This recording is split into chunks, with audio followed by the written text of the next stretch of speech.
মোহাম্মদ মানে কি জানেন? মোহাম্মদ মানে কি? প্রশংসিত। এই কারণে মুহাম্মদ সাল্লাল্লাহু আলাইহি ইসলামকে মক্কার লোকেরা গালি দিয়েও শান্তি পেত না। মানে যদি বলি এই প্রশংসিত লোকটা খারাপ, কথাটা হইল? প্রথমে আগে বলা লাগে কি? প্রশংসিত। মোহাম্মদ মানে কি? তো এজন্য মক্কার লোকেরা রাসূল সাল্লাল্লাহু আলাইহি ইসলামকে মোহাম্মদ না বলে ডাকতো মুদাম্মাম, মানে নিন্দিত। তো মুদাম্মাম তো রাসূলের নাম না। রাসূল সাল্লাল্লাহু আলাইহি ইসলামের নাম কি? মোহাম্মদ, প্রশংসিত। এজন্য গালি দিয়েও তারা মজা করতে পারতো না, সুবিধা করতে পারতো না। গালি দিলেও আগে প্রশংসা করে নেওয়া লাগতো। প্রথমে বলতো মোহাম্মদ পাগল, এরকম বলতো নাওয়াজুবিল্লাহ। তার মানে প্রশংসিত লোকটা পাগল হইলো, এটা গালি হয়েছে, ঘুরে ফিরে তো প্রশংসাই হয়ে গেল। তো আল্লাহর হাবিব সাল্লাল্লাহু আলাইহি ওয়াসাল্লাম লিওয়াউল হামদ, প্রশংসার ফ্ল্যাগ নিয়ে বিশাল উম্মতকে নিয়ে জান্নাতে অভিমুখে যাবেন এবং জান্নাতের দরজায় হি উইল বি দা প্রথম নক করবেন।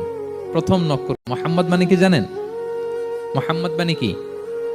প্রশংসিত। এই কারণে মুহাম্মদ সাল্লাল্লাহু আলাইহি ইসলামকে মক্কার লোকেরা গালি দিয়েও শান্তি পেত না।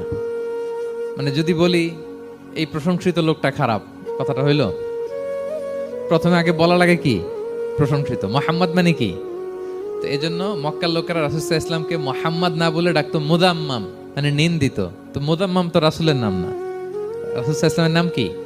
মোহাম্মদ, প্রশংসিত। এজন্য গালি দিয়েও তারা মজা করতে পারতো না, সুবিধা করতে পারতো না।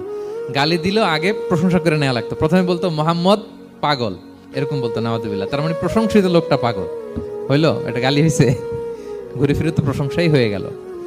তো আল্লাহর হাবিব সাল্লাল্লাহু আলাইহি ওয়াসাল্লাম লিওয়াউল হামদ, প্রশংসার ফ্ল্যাগ নিয়ে বিশাল উম্মতকে নিয়ে জান্নাতে অভিমুখে যাবেন এবং জান্নাতের দরজায় হি উইল বি দা প্রথম নক করবেন। প্রথম নক